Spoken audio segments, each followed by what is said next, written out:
الحمدللہ وکفا والصلاة والسلام علی عبادہ الذین اصطفیٰ وخاتم النبیین محمد الامین وعلی آلہ وصحبہ اجمعین اما بعد فقد قال اللہ تبارک وتعالی کما ورد فی سورۃ البقرہ اعوذ باللہ من الشیطان الرجیم بسم اللہ الرحمن الرحیم یا ایھا الذین آمنوا استعینوا بالصبر والصلاۃ ان اللہ مع الصابرین ولا تقولوا لمن يقتل في سبيل الله اموات بل احیاء ولكن لا تشعرون وَلَنَبْلُوَنَّكُمْ بِشَيْءٍ مِّنَ الْخَوْفِ وَالْجُوعِ وَنَقْصٍ مِّنَ الْأَمْوَالِ وَالْأَنفُسِ وَالثَّمَرَاتِ وَبَشِّرِ الصَّابِرِينَ الَّذِينَ إِذَا أَصَابَتْهُمْ مُصِيبَةٌ قَالُوا إِنَّا لِلَّهِ وَإِنَّا إِلَيْهِ رَاجِعُونَ أُولَئِكَ عَلَيْهِمْ صَلَوَاتٌ مِّن رَّبِّهِمْ وَرَحْمَةٌ وَأُولَئِكَ هُمُ الْمُهْتَدُونَ صدق اللہ العظیم رب اشرح لي صدری ویسر لي امری واحلل عقدۃ من لسانی یفقہوا قولی اللہم ربنا الہمنا رشدنا واعذنا من شرور انفسنا اللہم ارنا الحق حقا وارزقنا اتباعہ وارنا الباطل باطلا وارزقنا اجتنابہ اللہم اجعلنا من الصابرین اللہم اجعلنا من الصابرین اللہم اجعلنا من عبادک الصابرین آمین یا رب العالمین۔ مطالعہ قرآن حکیم کے منتخب نصاب کا یہ 5واں حصہ ہے، جس میں اس سے قبل ہم نے سورہ عنکبوت کا مطالعہ کیا ہے بئیں طور کہ اس کے پہلے رکوع کے تو ایک ایک حرف پر پوری توجہ کے ساتھ غور کیا، اس کے بعد کے 3 رکوعوں کا اجمالی ایک جائزہ لیا، البتہ اس میں حق و باطل کی کشمکش کے معاملے میں جو 2 نہایت اہم آیات آئیں ان کو بڑی تفصیل سے سمجھا۔ آخری 3 رکوعوں میں جو 2 مضامین آپس میں لپٹے ہوئے ہیں، ایک خطاب بالمشرکین اور کافرین سے، اور ایک خطاب بالمومنین ایمان کے دعوے داروں سے، کہ جب تم پر دین کی وجہ سے آزمائش آئے، تکلیف آئے، مصیبت آئے، تمہیں ستایا جائے، تمہیں بھوکا رکھا جائے، تمہیں جسمانی ایذا دی جائے، تو اس میں تمہیں کیا کرنا چاہیے، تمہارے صبر و استقلال کی اصل بنیاد کیا ہے۔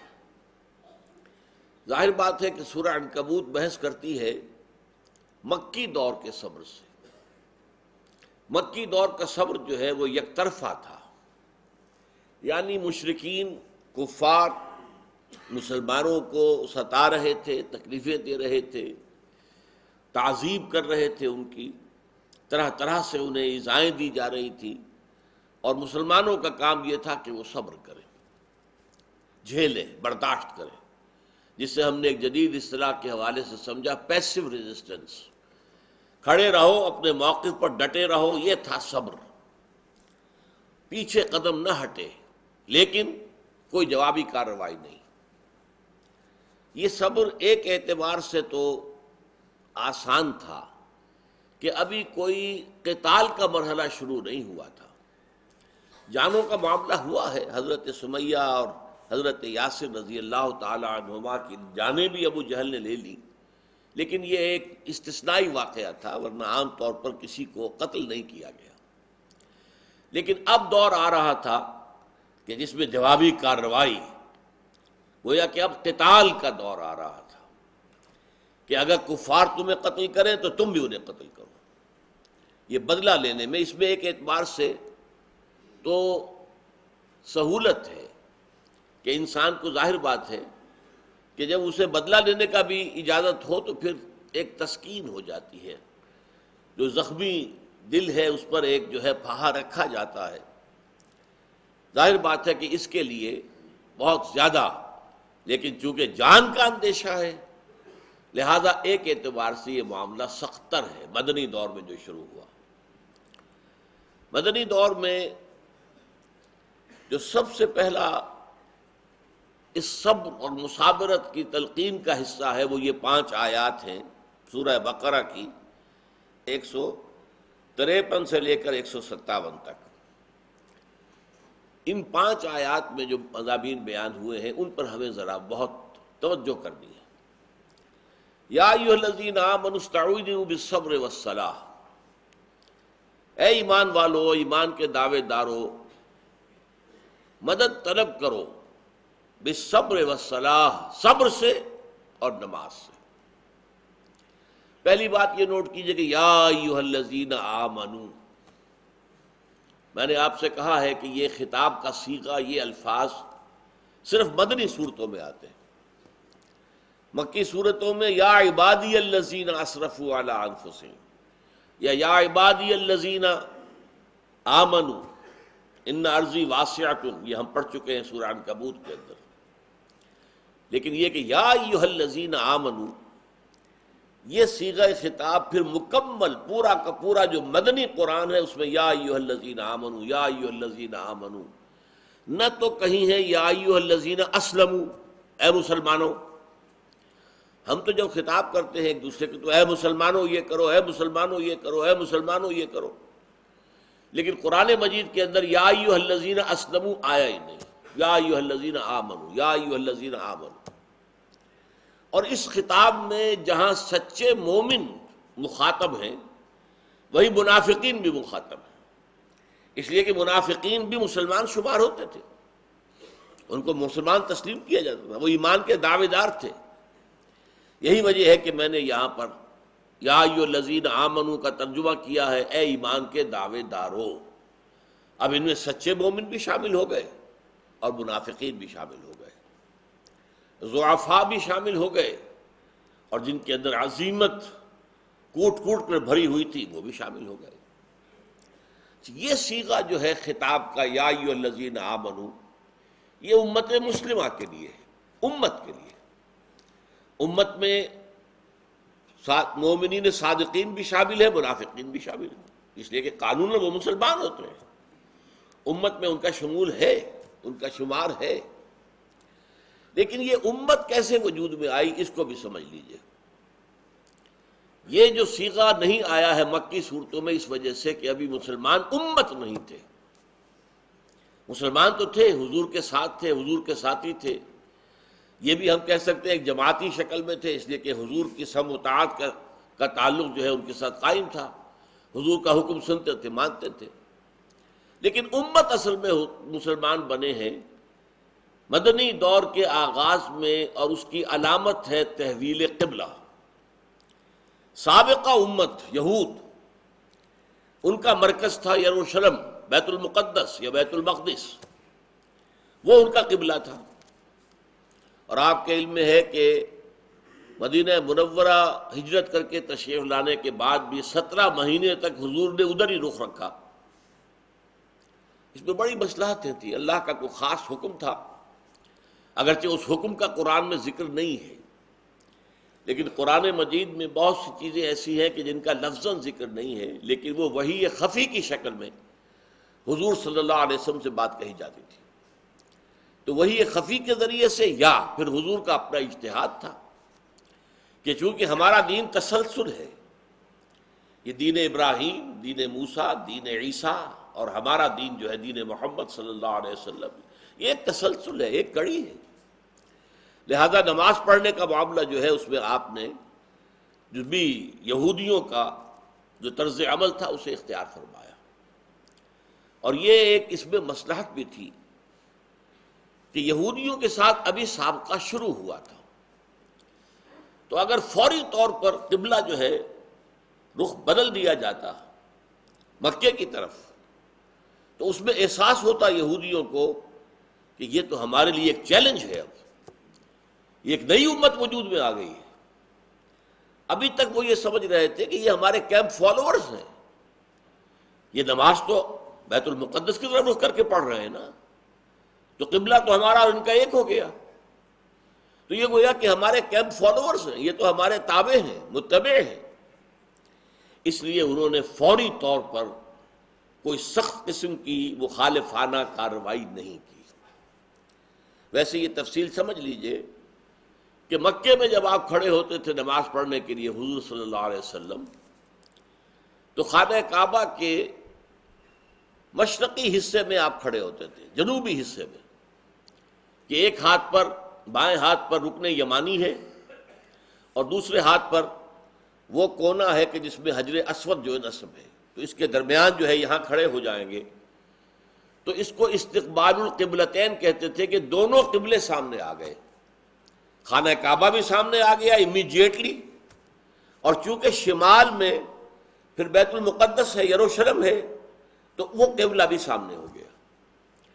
مدینے میں آ کر ظاہر بات ہے اس کا امکان نہیں تھا، مکہ مدینے کے جنوب میں ہے، بیت المقدس شمال میں ہے، اب استقبال قبلتین نہیں ہو سکتا، دونوں قبلوں کی طرف رخ نہیں ہو سکتا بیک وقت۔ اگر آپ کریں گے بیت المقدس کی طرف رخ تو گویا کہ پیٹھ ہوگی خانہ کعبہ کی طرف، اور اگر رخ کریں گے خانہ کعبہ کی طرف تو پیٹھ ہو جائے گی بیت المقدس کی طرف۔ اس مسئلے میں جیسا کہ میں نے آپ کو بتایا، یہ واقعہ تو یہ ہے، سب مانتے ہیں، مسلم ہے کہ 17 مہینے آپ نے نماز پڑھی بیت المقدس کی طرف رخ کر کے، اور یہ میں نے عرض کیا آپ سے کہ یہ حضور کا ذاتی اجتہاد بھی ہو سکتا ہے اور یہ اللہ کا حکم بھی ہو سکتا ہے، بلکہ قرآن مجید کی ایک آیت سے معلوم ہوتا ہے کہ اللہ کا حکم تھا، اگرچہ وہ قرآن میں نہیں ہے، وہ گویا کہ وحی خفی تھی، لیکن یہ کہ جب قبلہ بدل گیا تو اب ظاہر بات ہے کہ ایک نئی امت، جسے آپ کہتے ہیں تاج پوشی، کوئی ولی عہد ہے چلا آ رہا ہے، اب آپ کو معلوم ہے کہ سعودی عرب میں پرنس عبداللہ ولی عہد ہے چلا آ رہا ہے، حالانکہ وہ بھی 70 سے اوپر ہے اس کی عمر، لیکن یہ کہ بادشاہ چل رہا ہے، جیسے بھی چل رہا ہے، دوائیوں پہ چل رہا ہے، جیسا چل رہا ہے، لیکن ولی عہد ہی کہلائے گا نا، ابھی بادشاہ تو وہ نہیں ہے عبداللہ۔ لیکن فہد کے انتقال کے بعد پھر اس کا اعلان ہوگا، کورونیشن ہوگی، تاج چاہے پہنایا جائے یا نہ پہنایا جائے تو رسمی بات ہے تاج پوشی کہیں گے ہم اسے۔ تو در حقیقت تحویل قبلہ علامت تھی اس بات کی کہ سابقہ امت جس کا مرکز یروشلم تھا اس کا دور ختم ہو گیا، وہ امت معزول کر دی گئی اس مقام سے جس پر وہ رہی ہے 2000 برس، اور اب ایک نئی امت محمد پر ایمان لانے والوں پر مشتمل قائم ہو گئی ہے، امت محمد صلی اللہ علیہ وسلم یا امت مسلمہ، جس کا مرکز اب خانہ کعبہ ہے۔ یہ ہے در حقیقت تحویل قبلہ کی حکمت۔ اب دوسری بات یہ سمجھیے کہ وَاسْتَعِینُوا، مدد حاصل کرو۔ دو باتیں اس میں آئیں گی، مدد کس سے حاصل کرنی ہے اور کس چیز پر حاصل کرنی ہے۔ مدد ظاہر بات ہے کسی مقصد کے لیے آپ کام کر رہے ہوں، کام مشکل ہے، بھاری ہے، تو آپ مدد طلب کرتے ہیں، بھائی آؤ ذرا میرا ہاتھ بٹاؤ۔ تو یہ استعانت کس چیز پر ہے؟ اس کا ذکر اول تو ہم پڑھ چکے ہیں سورہ حج کے آخری رکوع میں، کہ یہ ایک عظیم ذمہ داری کا بوجھ تھا جو اب امت کی حیثیت سے امت پر، جبکہ اب امت کی تاج پوشی ہو گئی، کورونیشن ہو گئی، تو اب وہ ذمہ داری اس کے کاندھوں پر آ گئی۔ وہ ذمہ داری کیا ہے؟ سورہ حج کے آخری رکوع میں ہم نے دیکھا تھا کہ اللہ تعالیٰ کی طرف سے جو نبی آتے رہے دنیا میں اور جو وحی آتی رہی، اس وحی کی دو کڑیاں ہوتی تھیں۔ اللہ یستفی من الملائکۃ رسلا ومن الناس، اللہ چن لیتا ہے اپنے فرشتوں میں سے بھی اپنے پیغامبر اور انسانوں میں سے بھی۔ فرشتہ اللہ سے لیتا ہے، یہ رسول ملک ہے، یہ بھی پیغامبر ہے، ایلچی ہے، پیغام پہنچانے والا ہے۔ رسول کسے کہتے ہیں؟ پیغام رسانی کرنے والا، پیغام پہنچانے والا۔ تو یہ وحی پہنچانے والا فرشتہ جبرائیل، یہ پہلی کڑی ہے، اسے ہم کہیں گے رسول ملک۔ رسول ملک نے آ کر رسول بشر محمد صلی اللہ علیہ وسلم کو بات پہنچا دی۔ اب یہ حضور کا کام تھا کہ وہ آگے پہنچا، یہ ذمہ داری آگے ہے۔ تو حضرت آدم سے لے کر حضرت محمد تک صلی اللہ علیہ وسلم مسلسل یہی دو کڑیاں رہی۔ حضرت ابراہیم آئے، ان پر وحی آ گئی، وحی لانے والا فرشتہ ہے، انہوں نے اپنی قوم کو پہنچا دی، یہ وہی، یہ رسول ہیں بشر، رسول ملک، رسول بشر. پھر حضرت موسیٰ آئے، رسول ملک وہی لا رہے ہیں، رسول بشر اب موسیٰ ہے، وہ وہی پہنچا رہے ہیں لوگوں کو. حضرت عیسیٰ آئے، وہ روح القدس کہتے ہیں، دی ہولی گھوسٹ یا دی ہولی اسپرٹ. کون ہے وہ؟ جبرائیل. وہ وہی لاتے تھے اور حضرت عیسیٰ پہنچا دیتے تھے. اب حضور پر وہی آئی، جبرائیل لائے رسول ملک، اور حضور رسول بشر ہے، انہوں نے پہنچا دیا. لیکن حضور آخری نبی اور رسول ہیں. اب یہ سلسلہ ختم ہو رہا ہے دو کڑیوں والا. اب اللہ کی طرف سے کوئی وحی نہیں آنی، جبرائیل اب کوئی وحی لے کر نہیں آئیں گے. نبوت ختم ہو گئی، وحی کی کھڑکی بند ہو گئی. دنیا تو ختم نہیں ہوئی، انسان تو ختم نہیں ہوئے. انسانوں کو تو تبلیغ کرنے کی ضرورت باقی ہے. لہذا اب کیا کیا گیا؟ اب کوئی نئی وحی نہیں آئے گی، جبرائیل کوئی وحی نہیں لائیں گے، کوئی نبی نہیں ہوگا، رسول ملک نہیں ہوگا، رسول بشر نہیں ہوگا. امت مسلمہ کو ایک تیسری کڑی کے طور پر، ایک کڑی، دوسری کڑی، تیسری کڑی اب لگ گئی ہے مستقل تا قیام قیامت. یہ امت مسلمہ اب سلسلہ رسالت کی کڑی بن گئی ہے. رسول نے لیا جبرائیل سے، جبرائیل نے لیا اللہ سے، رسول نے لیا جبرائیل سے، پہنچا دیا امت کو، امت نے لیا محمد سے اور پہنچایا پوری نوع انسانی کو. اب ظاہر بات ہے کہ رسالت کتنا کٹھن ذمہ داری کا معاملہ ہے. حضور نے کیسے کیسے شدائد اور مصائب جھیلے ہیں، سیرت تو ہمارے سامنے ہے. اس لیے بڑی نازک ذمہ داری کا معاملہ ہے. رسول پر وحی آتی ہے تو وہ کسٹوڈین ہے، وہ امین ہے، اور اس نے پہنچانی ہے امانت لوگوں کو. اگر خدا نہ خواستہ اس کی طرف سے کوتاہی ہو جائے تو لوگ بچ جائیں گے، رسول پکڑا جائے گا. اسی لیے سورہ اعراف کی 6 آیت میں فرمایا گیا وَلَنَسْأَلَنَّ الَّذِينَ أُرْسِلَ إِلَيْكُمْ وَلَنَسْأَلَنَّ الْمُرْسَلِينَ. ہم پوچھ کر رہیں گے ان لوگوں سے بھی جن کی طرف رسول بھیجے گئے. وَلَنَسْأَلَنَّ الَّذِينَ أُرْسِلَ إِلَيْهِمْ وَلَنَسْأَلَنَّ الْمُرْسَلِينَ. اور ہم پوچھیں گے رسولوں سے بھی، رسولوں سے پوچھیں گے تمہارے پاس ہمارا پیغام آیا تھا، تم نے پہنچا دیا کہ نہیں؟ وہ عرض کریں گے کہ حضور ہم نے پہنچا دیا. اور اب پھر لوگوں سے پوچھا جائے گا تمہارا طرز عمل کیا تھا. اب ان کا حساب شروع ہوگا. یہی وجہ ہے کہ اپنے آخری خطبے میں حضور صلی اللہ علیہ وسلم نے دین کی بنیادی تعلیمات کو دوبارہ دہرا کر پھر سوال کیا الا هل بلغت، لوگوں میں نے پہنچا دیا یا نہیں؟ 1.25 لاکھ کے مجمع نے بیک زبان کہا ہے انا نشهد انك قد بلغت الرسالة واديت الامانة ونصحت الامة وكشفت الغمة. اے محمد صلی اللہ علیہ وسلم، ہم گواہ ہیں، اللہ کے ہاں بھی جا کر گواہی دیں گے، ہم گواہ ہیں، آپ نے رسالت کا پیغام پہنچا دیا، اللہ کی امانت ہم تک پہنچا دی، آپ نے امت کی خیر خواہی کا حق ادا کر دیا، آپ نے باطل اور گمراہی کے تاریکی کا پردہ چاک کر دیا. پھر حضور نے نگاہ آسمان کی طرف اٹھائی اور پھر کانگریگیشن جو اجتماع تھا 1.25 لاکھ کا، اس کی طرف اشارہ کیا اللہم اشہد اللہم اشہد اللہم اشہد. اے اللہ تو بھی گواہ رہے. چنانچہ قیامت کے دن اب رسول گواہ ہوں گے، کھڑے ہوں گے پروزیکیوشن وٹنس کی حیثیت سے، اے اللہ میں نے انہیں پہنچا دیا تھا تیرا پیغام. اب یہ اپنے طرز عمل کے جواب دیں. پھر امت سے پوچھا جائے گا رسول کے بعد رسالت کی ذمہ داری تم پر آ گئی تھی اجتماعی طور پر، تم نے کس قدر محنت کی، کتنی کوشش کی، کہاں کہاں تک دین پہنچایا.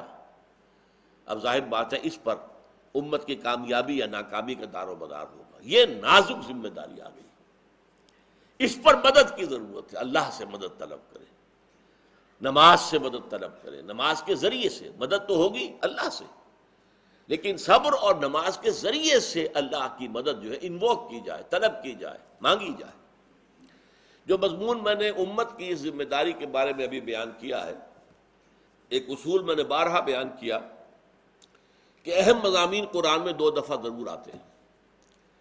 سورہ حج کے اس آخری رکوع میں جس کا میں نے حوالہ دیا، اللہ یستفی من الملائکۃ رسلا ومن الناس، اللہ پسند فرما لیتا ہے فرشتوں میں سے بھی اپنا رسول، جبرائیل کو پسند کر لیا، اور انسانوں میں سے اپنا رسول محمد کو پسند کر لیا صلی اللہ علیہ وسلم۔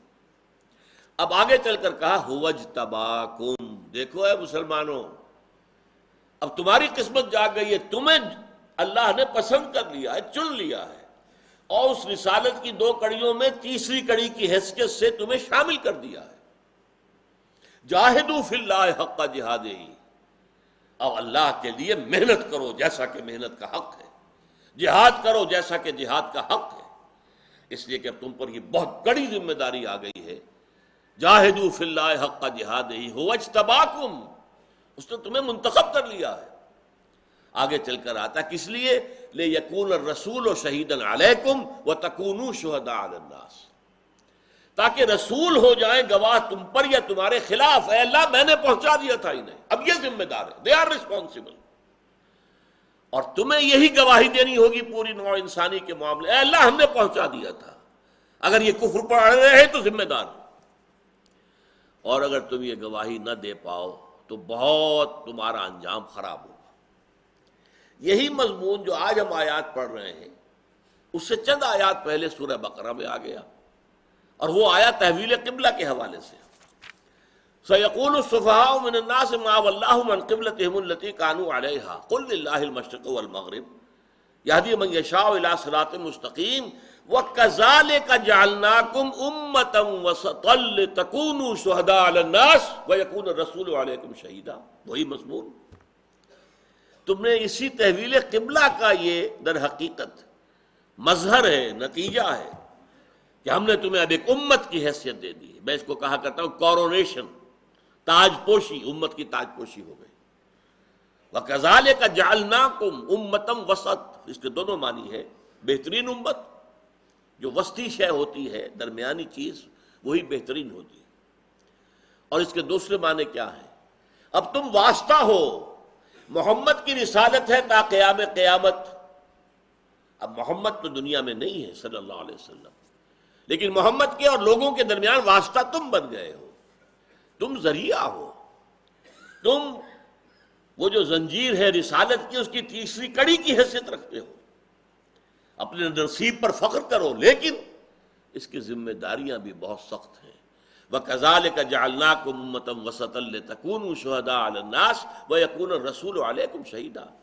اب دیکھیے بات تو وہی ہے، تاکہ تم ہو گواہ پوری نوع انسانی پر اور رسول ہو گواہ تم پر۔ ترتیب الٹ گئی ہے، سورہ حج میں پہلے ذکر ہے رسول کا، پھر امت کا۔ لِيَكُونَ الرَّسُولُ شَهِيدًا عَلَيْكُمْ وَتَكُونُوا شُهَدَاءَ عَلَى النَّاسِ، اس کی وجہ کیا ہے؟ اس رکوع میں پہلے رسالت کا ذکر آ رہا ہے۔ اللہ یستفی من الملائکۃ رسلا ومن الناس، یہاں رسالت کا ذکر آیا ہے۔ اب وہ آخری رسول ہے محمد صلی اللہ علیہ وسلم، لہذا پہلا ان کا ذکر ہے اور پھر امت کا ذکر ہے۔ لِيَكُونَ الرَّسُولُ شَهِيدًا عَلَيْكُمْ وَتَكُونُوا شُهَدَاءَ عَلَى النَّاسِ، یہاں برعکس ہو گیا معاملہ۔ یہاں چونکہ تحویل قبلہ علامت ہے امت محمد کے فائز ہو جانے کی اس مقام پر جس پر 2000 برس سے یہود سابقہ امت موسیٰ علیہ السلام فائز تھی، لہذا امت کا ذکر پہلے آیا۔ وَكَذَلِكَ جَعَلْنَاكُمْ أُمَّةً وَسَطًا لِتَكُونُوا شُهَدَاءَ عَلَى النَّاسِ وَيَكُونَ الرَّسُولُ عَلَيْكُمْ شَهِيدًا۔ یہ ہے در حقیقت ترتیب، اور یہ ہے امت کی شکل اختیار کرنا۔ اب اس امت سے خطاب ہو رہا ہے کہ اس پر فخر بھی کرو لیکن کمر بھی کس لو، تم پر سختیاں آئیں گی، مصیبتیں جھیلنی پڑیں گی۔ پہلے وہ یک طرفہ ہوتی تھی، اب 2 طرفہ ہوگی۔ اب وہ تمہیں ستائیں گے تو تمہیں بھی اجازت ہوگی کہ تم بدلہ لے سکو، لیکن اب جانوں کے ساتھ ٹکرانے کا معاملہ آئے گا۔ تلواروں سے تلواریں ٹکرائیں گی، قوت سے قوت ٹکرائے گی، جانیں دینی پڑیں گی۔ اس کے لیے ذہناً پوری طرح تیار ہو جاؤ۔ ایسا نہ سمجھنا کہ یہ پھولوں کی سیج ہے، نہیں، یہ کانٹوں بھرا بستر ہے۔ اس مقام تو اونچا مل گیا، لیکن یہ کہ اس اونچے مقام ملنے والوں کے لیے تکلیفیں کتنی تھی۔ آپ دیکھیے حضرت موسیٰ علیہ السلام کیسے کیسے شدائد سے گزرے، کیسے انہوں نے پا پیادہ بغیر کسی راشن کے پورا صحرائے سینا کراس کیا ہے۔ مصر سے گئے ہیں اور مدین پہنچ گئے، پورا صحرائے سینا کراس کر کے کیسی کیسی سختیاں جھیلی، کتنی سختی انہوں نے جھیلی۔ پھر حضور نے جو سختیاں جھیلی ہیں ان کا تو کوئی شمار ہی نہیں۔ حضور کا ایک فرمان یہ ہے کہ تمام انبیاء اور رسل نے جو تکلیفیں جھیلی ہیں میں نے تنہا وہ سب جھیلی۔ حضرت یوسف اگر جیل میں رہے ہیں تو حضور بھی 3 سال تک شعب بنی ہاشم میں قید رہے، سختیاں جھیلی ہیں۔ اور قید میں تو پھر بھی کھانے کو تو ملتا ہے قیدیوں کو، وہاں تو کھانے پر پابندی تھی، کوئی خوراک کی شے شعب بنی ہاشم میں داخل نہیں ہو سکتی۔ گھاٹی ہے اور گھاٹی کے دونوں سروں کے اوپر پہرا ہے، کچھ نہیں جا سکتا۔ کوئی شریف النفس لوگ ہیں جو کبھی بڑی اپنی جان ہتھیلی پر رکھ کر پہاڑ کی چوٹی پر سے اتر کر کچھ پہنچا دیں تو پہنچا دیں۔ حضرت حکیم بن حزام حضرت خدیجہ کے رشتہ دار تھے، وہ کرتے تھے، چڑھتے تھے پہاڑ کی چوٹی پر، پھر اترتے تھے رات کی تاریکی میں تو کچھ کھانے کی چیز لے آتے تھے۔ بس ایسے ایسے وہاں پر فاقے آئے ہیں کہ بنو ہاشم ان کے بچے پھول جیسے بلک رہے، کچھ نہیں، دودھ کیا کچھ بھی نہیں، تو ان کو سوکھے چمڑے پانی کے اندر ابال کر اس کا پانی پلا رہے۔ یہ ہوا، سختیاں جھیلی، لہذا تم بھی اب کمر کس لو۔ یہ شہادت گاہ الفت میں قدم رکھنا ہے، لوگ آسان سمجھتے ہیں مسلمان ہونا، لہذا آپ ذہناً تیار ہو جاؤ صبر و مصابرت کی اس نئی وادی میں جس میں اب تم نے قدم رکھا ہے، بحیثیت ایک امت کے جو اعلیٰ منصب تمہیں حاصل ہوا ہے، جن کے رتبے ہیں سوا، ان کی سوا مشکل ہے۔ رتبہ اونچا ہے، مقام اونچا ہے، بلند ہے، اسی اعتبار سے پھر ان کی آزمائشیں بھی زیادہ سخت ہیں، ان کے اوپر سختیاں بھی زیادہ آتی ہیں۔ یہ ہے در حقیقت تمہید ان آیات کی۔ اب ان آیات پر لفظ بلفظ ہم مطالعہ کریں گے اگلی نشست میں۔ بارک اللہ لی ولکم فی القرآن العظیم ونفعنی وإیاکم بالآیات والذکر الحکیم۔